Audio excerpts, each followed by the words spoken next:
Hello viewers, today we are going to analyze a poem written by John Keats. The poem is titled as When I Have Fears That I May Cease to Be. Very philosophical title. The moment we think about John Keats, the whole nature starts dancing in front of our eyes. Greenery or the luxurious canopy of green, associated emotions, feelings, enthrall us, enchant us. Now let us try to know more about the magic that was displayed by John Keats in this poem titled When I Have Fears That I May Cease to Be. John Keats, along with P.B. Shelley and Lord Byron, is often classified as a second generation romantic poet. Among the second generation poets, however, Keats is unique in his independent rendition of themes and subjects central to the Romantics. The study of ancient Greece and the Middle Ages, a continued engagement with sensation, an appreciation of nature, and a meditation on the role of the poet. Keats is also unparalleled in his brief but intense period of poetic maturity, having died at 26 in 1821, with his fame resting on poems mainly written during a period of 9 months in 1819 before succumbing to a dreadful disease called tuberculosis. The Eve of Saint Agnes, La Belle Dame Sans Mercy, Ode to a Nightingale, Ode on a Grecian Urn, and Ode to Autumn are among Keats' most famous works written during this brief period of maturity. Keats wrote When I Have Fears and sent it in a letter to John Hamilton Reynolds in 1818. It was then posthumously published in 1848 in a biography of Keats written by Richard Monckton Milnes. In his lifetime, Keats published 3 books of poetry. Poems was his first, published in 1817, followed by Endymion in 1818 and Lamia Isabella, The Eve of Saint Agnes, and other poems in the year 1820. Keats is also well known for his letters, of which over 240 survive, providing readers with detailed accounts of his life, his meditations on the poet's role and method. Although Keats was severely criticized during his lifetime, most famously in Blackwood's Edinburgh magazine for his Endymion, where he, along with his contemporary Leigh Hunt, are described as the rising brood of cockneys, he attained fame posthumously as one of the greatest romantic poets.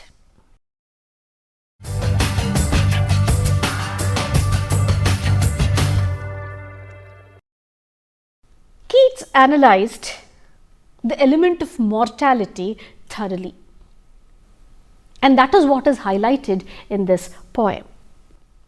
In Palgrave's famous anthology of English poetry, The Golden Treasury, this sonnet of Keats bears the title The Terror of Death. Initially this was titled as The Terror of Death.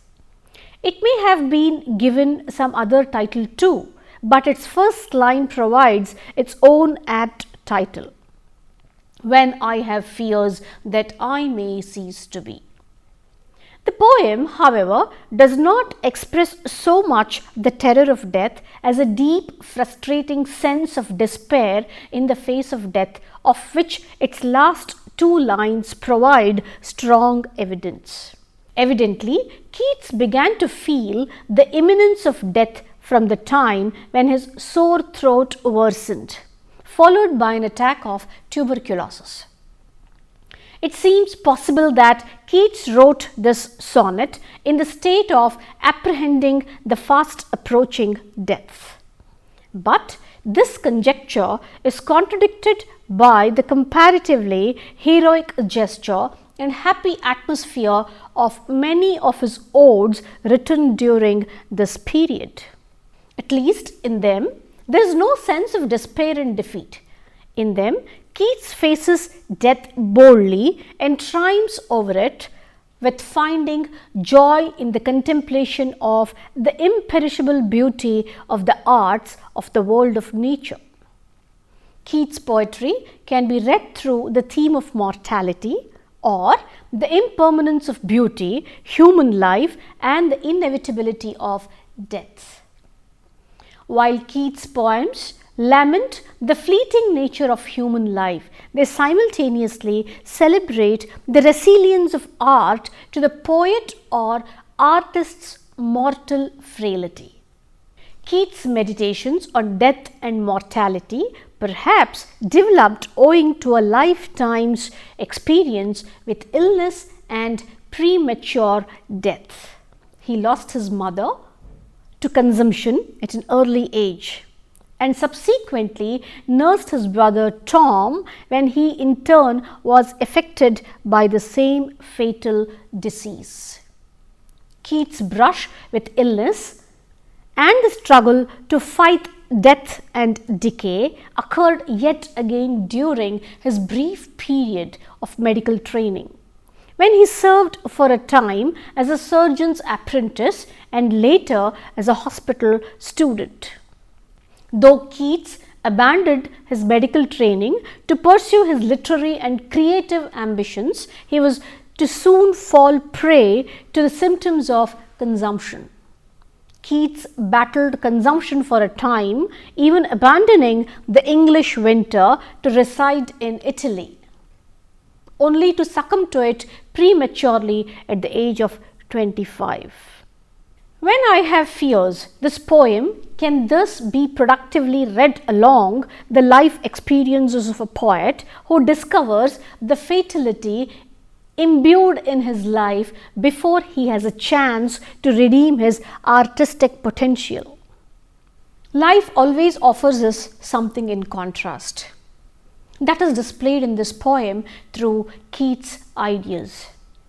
While several of Keats' poems reflect on the theme of mortality, we can consider the instance of his most famous odes, Ode to a Nightingale and Ode on a Grecian Urn.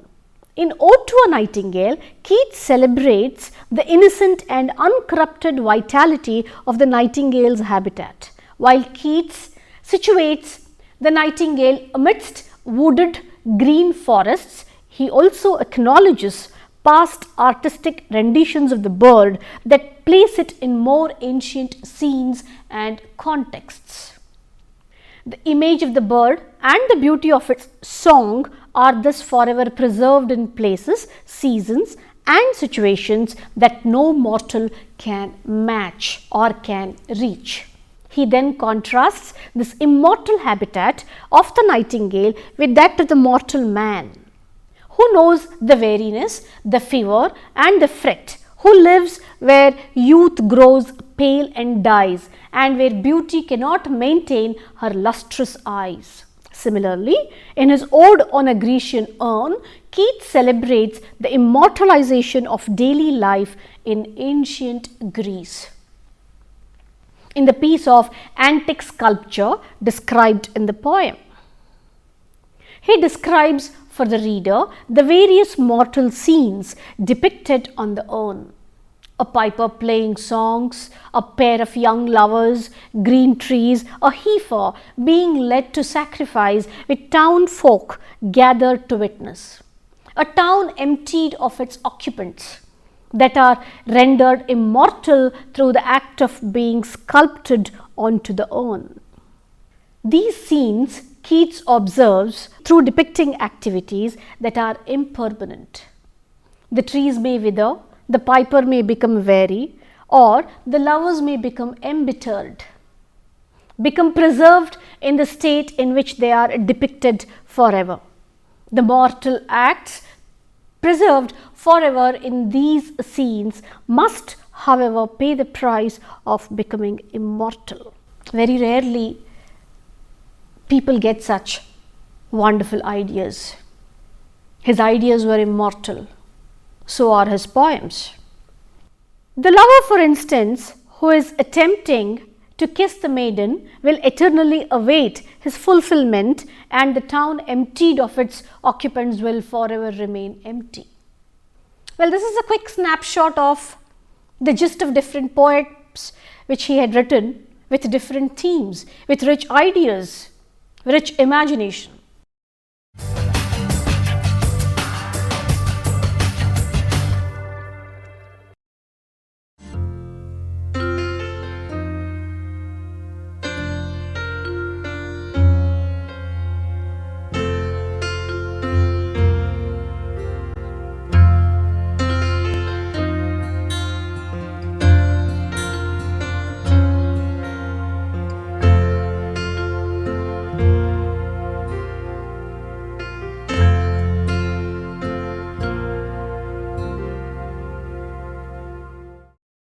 It is a sonnet.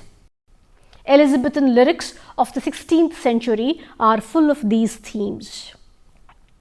Marlowe, Shakespeare, Herrick, Donne and Marvell, to name a few, only the representative poets of the period have all or left for us charming lyrics dealing with the wondrous joys of life, doomed to be cut short inevitably by death. The sonnet makes its appeal afresh because it has a true ring of the poet's individual sensibility. When I Have Fears begins with the poet's lament that his life and potential are governed by mortality. He begins by describing his artistic potential and comparing it to what can be achieved in one's lifetime, governed as it is by chance. Artistic potential is itself therefore governed by chance and mortality, since a poet is known by his output rather than what he plans to execute. The pen in the second line therefore symbolizes the poet's actual output, what he has written and been recognized for. And his teeming brain symbolizes ideas that are yet to take root, that is, work at its nascent stage. Mortality's reach is thus seen to extend even to works that are as yet unwritten. The poet's teeming brain with its unrealized works will perish when he dies. The lines beginning "When I behold" and ending "The magic hand of chance" similarly lament the limited number of ways in which one's story or life's experiences can be narrated.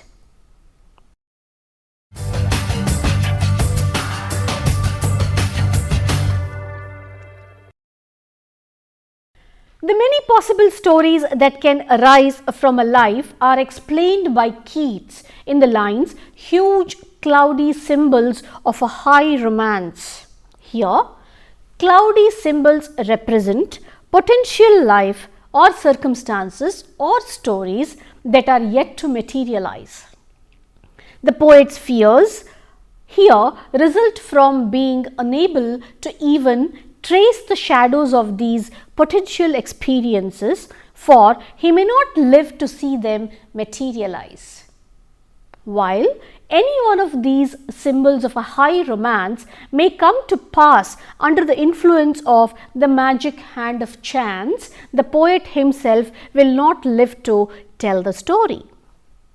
The poet also laments the fleeting nature of experiences themselves, or the mortality suffused with all of life's experiences. He says he will never have a chance to relish in the fairy power of unreflecting love.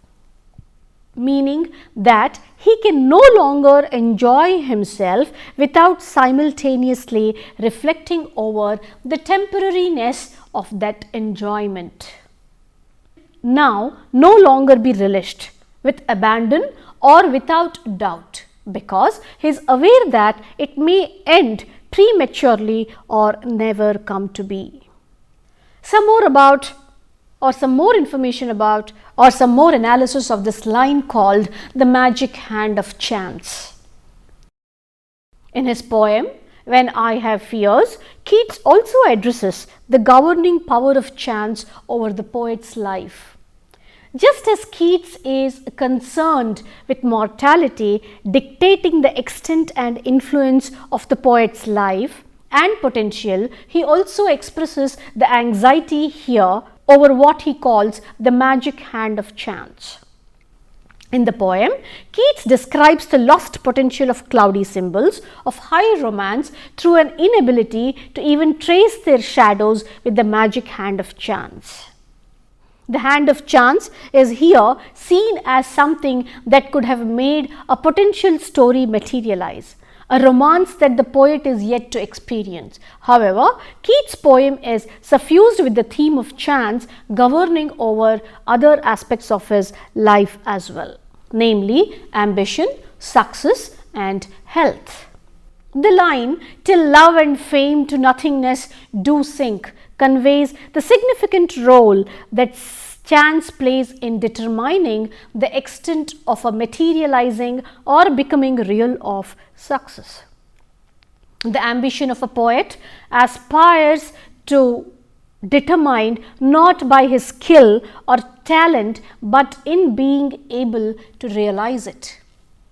It is also remarkable that the poet never mentions or never uses the word death. The phrase, instead he uses a phrase called "cease to be." That is the magic of words, which is far more effective in its suggestion of death and far more intimate and familiar to us. It is the poet's sincerity of feelings that charges this ordinary everyday phrase called "cease to be" with an extraordinary force of the idea of the death.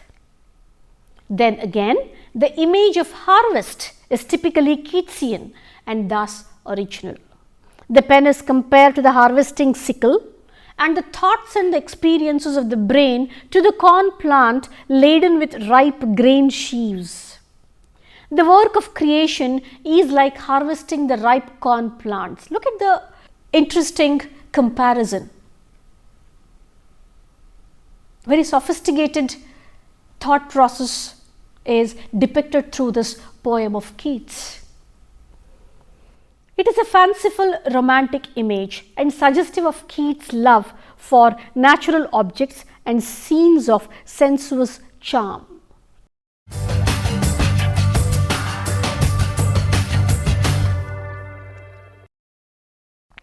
In his poem, When I Have Fears, Keats also meditates on the poet's role and traces his growth from the creation of art to the eventful bearing of certain responsibility.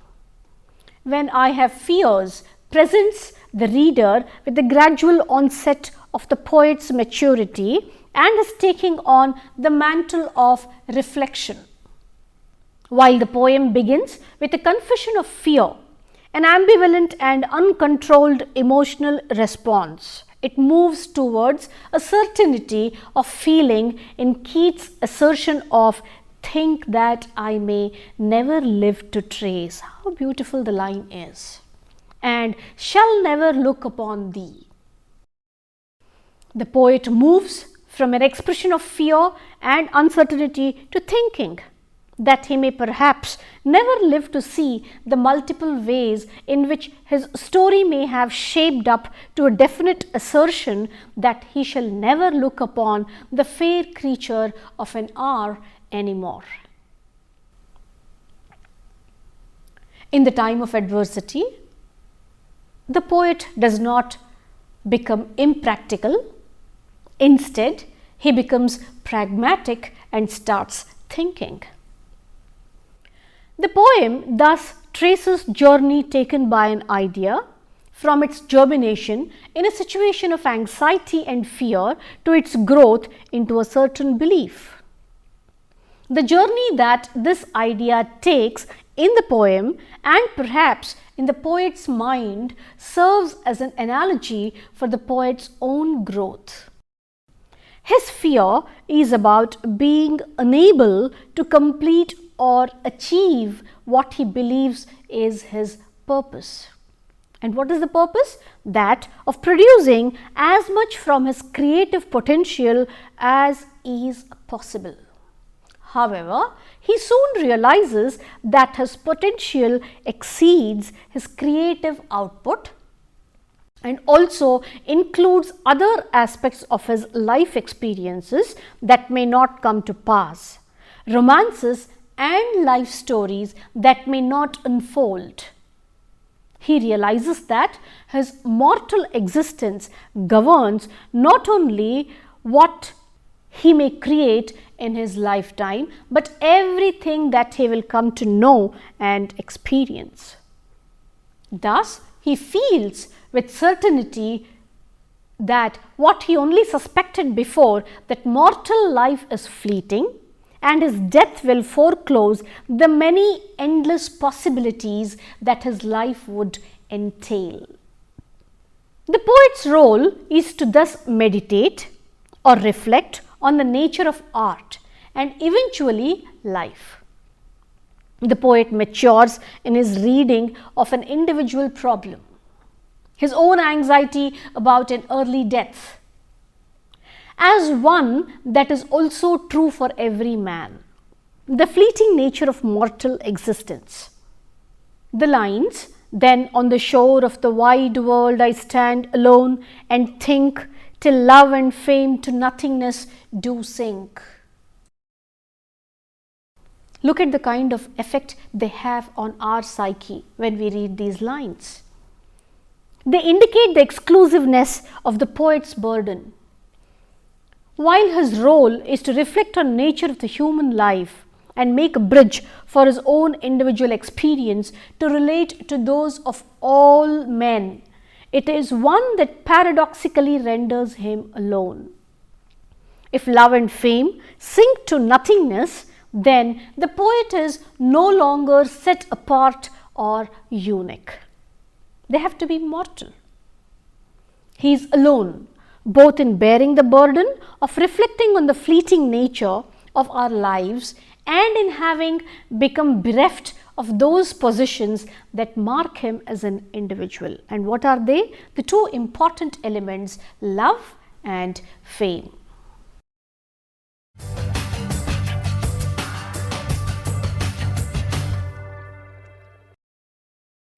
Keats' poem takes the reader through various sensations. At the start of the poem, for instance, Keats confesses to having fears, and further he beholds the symbol of a high romance and thinks that he will not live long enough to have relish in the power of unreflecting love. These sensations can be classified as normally being accessed through the various senses. Vision or sight, taste, touch, for instance. Keats' poem thus abounds in sensation when he testifies to feeling fear that he may never look upon the fair creature of an hour or never live to trace the symbols of a high romance. Feeling, to trace, have relish, these words symbolize senses that have a physical, material existence and are thus significantly recounted in this poem about the fleeting nature of human life. The senses too and the experiences tied to them are thus fleeting and impermanent. However, Keats' poem offers a different order of sensation as well. What is that? One that is not only governed by a material existence but attempts to creatively imagine a potential or a future one.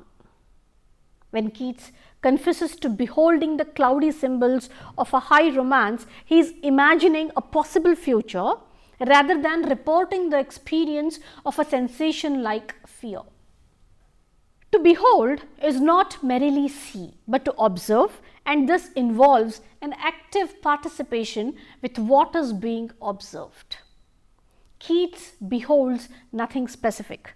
The cloudy symbols suggest a certain vagueness or arbitrariness. Here, he is observing what could be as opposed to what is. What could be, what is. Imagination and reality. In the second part of the octave, the beauties of nature described are evocative of a sense of romantic wonder and mystery. The starry night and huge clouds floating about in the sky. A desire to arrest the wonder and mystery in the medium of work of art is a typically romantic desire. And to be able to write about them is to communicate with the mysteries of the universe. For a normal human being, first of all, it is very difficult to get connected with the mysteries of the universe.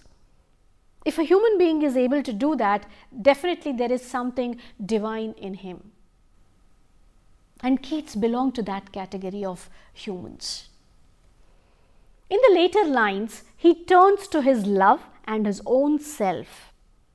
From love of his lady and his own love for her, he had derived the greatest pleasures of life. He has enjoyed the fairy power of unreflecting love. That is the divine power of passionate love. To Keats, love was not just physical. It was divine. It was beyond physical relationship. To Keats, to think what with his death even his love would be no more is intolerably painful.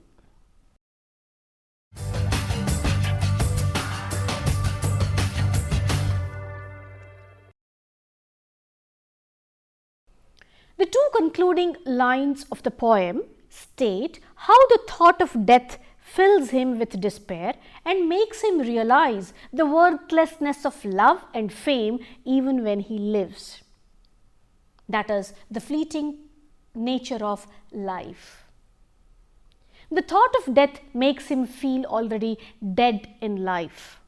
The very sources, writing poetry about the mysteries of the universe, the endless charms of natural beauties and passionate love which gave him abundant joy in life, suddenly with the thought of death in mind, lose all their appeal and appear worthless.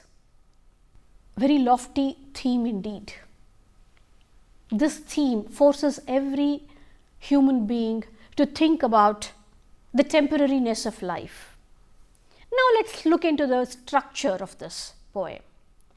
The sonnet has the structure of a Shakespearean sonnet in its rhyme scheme and the isolation of the two rhyming lines at the end to reinforce the conclusive argument, and is typically Shakespearean traits, display Shakespearean traits apart from its theme. But this sonnet of Keats, in comparison, is more intimate and immediate in its appeal and also has elements of tragedy. When we analyze the thoughts of Keats through this poem, we get a very strong message, that is, the temporariness of life, and it's a kind of direction to ordinary mortals on how to behave. And I'm sure you got this message. Thank you.